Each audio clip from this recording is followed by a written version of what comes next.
ये सभी से राय शुमारी कर रहे हैं, राय पूछ रहे हैं, इनकी सबकी सलाह पूछ रहे हैं कि भाई जिले का अध्यक्ष कौन बनाया जाए। नहीं लगता कि मामन खान जी ने कहीं कोई ओपनली कोई ऐसी बात कही हो जो भड़काऊ भाषण दिया हो। देखिए, मोदी और अमित शाह जिस चीज से डरने लगते हैं उनका नाम चेंज करने लगते हैं। अपने अपने सर्वे भेजे तो उसमें ये भारतीय जनता पार्टी और मोदी सरकार हारती हुई नजर आ रही है। मुझे लगता नहीं ये पॉसिबल है, लेकिन ये लोगों का ध्यान भटकाना चाहते हैं। इनकी भाजपा वालों की ये पुरानी आदत रही है कि जब कहीं पे कोई बड़ा इशू बन जाता है तो ये नया कोई चीज इशू ले आते हैं जिससे लोगों का ध्यान वहां से हटका कर और वहां लगाया जा सके। बिल्कुल बिल्कुल बिल्कुल। देखिए, मणिपुर का मामला चल रहा था, ये नुहू इनका प्री प्लान्ड वो था कि हम ऐसे करेंगे, किसी से बयान दिलवाया और ये इनका फेल हो गया, उल्टा पड़ गया ये इनको। क्योंकि नुहू में जो दंगे हुए, नुहू में जो इन्होंने कराने की कोशिश करी, सबको एक्सपोज हो गई है और खुल गई बात कि ये तो इन्होंने ही कराया है। देखिए, भाजपा तो झूठी पार्टी है, बीजेपी बहुत झूठी पार्टी है, ये तो भारत जलाओ पार्टी है, ये तो पता नहीं क्या क्या कह दें। हरियाणा की जनता पे विश्वास है। 70 से 80 सीटें हरियाणा प्रदेश में इस दफा चौधरी भूपेंद्र सिंह हुड्डा के नेतृत्व में आएंगी। कब तक की प्रक्रिया चलेगी और कब इसका रिजल्ट आएगा? देखिए, हमारे पूरे हरियाणा प्रदेश में इस वीक के अंदर अंदर AICC से ऑब्जर्वर आए हुए हैं और प्रदेश से ऑब्जर्वर आए हुए हैं और हम जिला प्रभारी हो गए।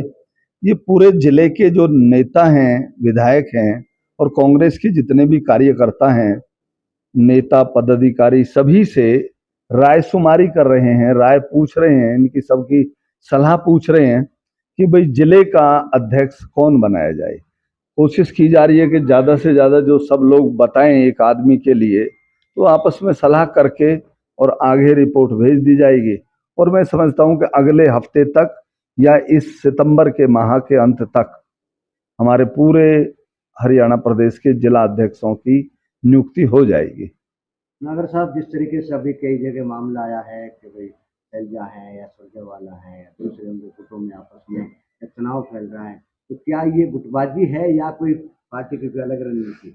देखिए, सबसे पहले तो ये मैं नुहू के नेताओं को और नुहू के कार्यकर्ताओं को बधाई देता हूं कि नुहू में कितना शांतिपूर्ण सब अपनी राय शुमारी दे के आ रहे हैं, अपनी बात कह के आ रहे हैं। यहाँ कोई मुझे किसी तरह का कोई गुट नजर नहीं आ रहा।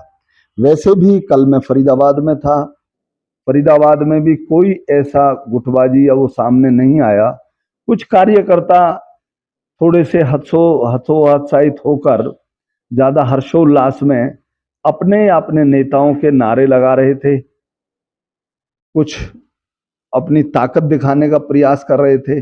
मैं समझता हूँ ये राजनीति में कई बार चलता भी है। तो पूरे हरियाणा प्रदेश में आज या कल में रिपोर्ट आ जाएंगी सेंटर में, और सेंटर के नेता और हमारे लीडरशिप सेंटर की ये फाइनल कर देंगे कि कौन कौन जिला अध्यक्ष होंगे। नागर साहब, आपके विधायक के मामन खान, जिनको एक नुहीन शाह के लिए जोड़ के देखे जा रहे हैं, जबकि सबके सामने उन्हें विधानसभा में बयान दिया, उसके बाद कोई नहीं आया, क्या कहेंगे इसके बारे में? देखिए, कानून अपना काम कर रहा है, लेकिन हमें भी जो नजर में आ रही है बात कि विधानसभा में कोई भी नेता अपनी बात रखता है तो वो सरकार से अपनी बात कहता है।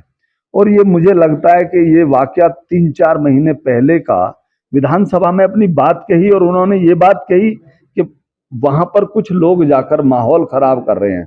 तो हर नेता को अपने अपने क्षेत्र की सुरक्षा के लिए, वैभूति के लिए कहने का वहां पे अधिकार है। और जो कोई विधानसभा के पटल पर अगर कोई इस तरह की बात करता है तो उस पर ये रूल लागू नहीं होता। और मुझे नहीं लगता कि मामन खान जी ने कहीं कोई ओपनली कोई ऐसी बात कही हो जो भड़काऊ भाषण दिया हो या कोई आपराधिक प्रवृत्ति में कोई चीज ऐसी आती हो, ऐसा नहीं है।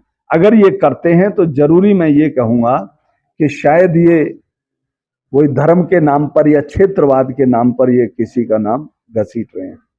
नागर साहब, एक लंच बना है इंडिया का, और इंडिया से जिस तरीके से हम देख रहे हैं, अब इंडिया का नाम ही बदलने की एक योजना चल रही है, क्या कहेंगे इसके बारे में? देखिए, मोदी और अमित शाह जिस चीज से डरने लगते हैं उनका नाम चेंज करने लगते हैं। बहुत दिन से ये नाम चेंज करने की प्रथा चली आ रही है। अब इंडिया गठबंधन बना और इंडिया गठबंधन में जैसे ही शोर हुआ कि भाई 1 to 1 आमने सामने लड़ेंगे, और बहुत सारे चैनल्स, टीवी चैनल्स और दूसरी संस्थाओं ने अपने अपने सर्वे भेजे, तो उसमें ये भारतीय जनता पार्टी और मोदी सरकार हारती हुई नजर आ रही है। उस बात से ये डर कर इंडिया नाम ही खत्म करना चाहते हैं और इंडिया की जगह भारत रखना चाहते हैं। हम कोई भारत के खिलाफ नहीं है, लेकिन इंडिया और भारत में क्या फर्क है? हम विदेश में जाते हैं या कहीं और जाते हैं, या हमारे कागजात के अंदर इंडिया शब्द लिखा हुआ है, वहीं भारत शब्द लिखा हुआ है। इनका ये केवल इनकी बौखलाहट नजर आ रही है इस नाम से। अगर ये इंडिया का नाम बदलेंगे, फिर और कोई नाम रखेंगे, कब तक ये नाम बदलते रहेंगे? अंत में इनको ये सत्ता छोड़नी पड़ेगी और सत्ता छोड़ के भागना पड़ेगा। एक चीज देखा जाए, अगर इंडिया बदलता है, भारत आता है, 1 रुपए के सिक्के पे इंडिया है और इसके अलावा 500 रुपए, 2000 तो बंद हो गया, 500 तक रिजर्व बैंक ऑफ इंडिया है, तो इसका मतलब 1 से लेकर 500 तक के सारे नोट बदलने पड़ेंगे। इंडिया गेट को तोड़कर जो है भारत से दरवाजा करना पड़ेगा। क्या कहेंगे? देखिए, ये एयरलाइंस का नाम बदलना पड़ेगा, ये इंडिया का नाम, क्या कहेंगे? जितने ये इंडिया के नाम पे कागजात है वो सारे बदल, फिर तो लाखों करोड़ रुपए का एक नुकसान होगा। मुझे लगता नहीं ये पॉसिबल है, लेकिन ये लोगों का ध्यान भटकाना चाहते हैं। इनकी भाजपा वालों की ये पुरानी आदत रही है कि जब कहीं पे कोई बड़ा इशू बन जाता है तो ये नया कोई चीज इशू ले आते हैं, जिससे लोगों का ध्यान वहां से हटका कर और वहां लगाया जा सके। तो ये एक ऐसी ही प्रथा है, और ना ही इनके करने से और कहने से नाम बदलेगा, क्योंकि जब तक ये प्रक्रिया चालू करेंगे, मुझे तो लगता है कि जब तक तो इनका बदलने का, खुद का ही बदलने का टाइम आ जाएगा। अभी आपने जिक्र किया कि एक बात को बदलने के लिए दूसरी सबूका छोड़ देते हैं। क्या मणिपुर का जो मामला चल रहा था, क्या उसी से? बिल्कुल बिल्कुल बिल्कुल बिल्कुल। देखिए, मणिपुर का मामला चल रहा था, ये नुहू इनका प्री प्लान्ड वो था कि हम ऐसे करेंगे, किसी से बयान दिलवाया और ये इनका फेल हो गया, उल्टा पड़ गया ये इनको। क्योंकि नुहू में जो दंगे हुए, नुहू में जो इन्होंने कराने की कोशिश करी, सबको एक्सपोज हो गई है और खुल गई बात कि ये तो इन्होंने ही कराया है। तो हरियाणा में कितनी ताकत से हैं, कितनी सीटों पे हम, जैसे भाजपा तो कह रही है 70 पार, आप लोगों का क्या नारा है? देखिए, भाजपा तो झूठी पार्टी है, बीजेपी बहुत झूठी पार्टी है, ये तो भारत जलाओ पार्टी है, ये तो पता नहीं क्या क्या कह दें। लेकिन हमें अपने हरियाणा की जनता पे विश्वास है। 70 से 80 सीटें हरियाणा प्रदेश में इस दफा चौधरी भूपेंद्र सिंह हुड्डा के नेतृत्व में आएंगी। भरोसे का YouTube चैनल और सच्ची खबरें देखने के लिए हमारे खबर हक टीवी को सब्सक्राइब, लाइक और शेयर जरूर करें। और हां, सबसे पहले खबरें पाने के लिए बेल आइकन दबाना बिल्कुल भी ना भूलें।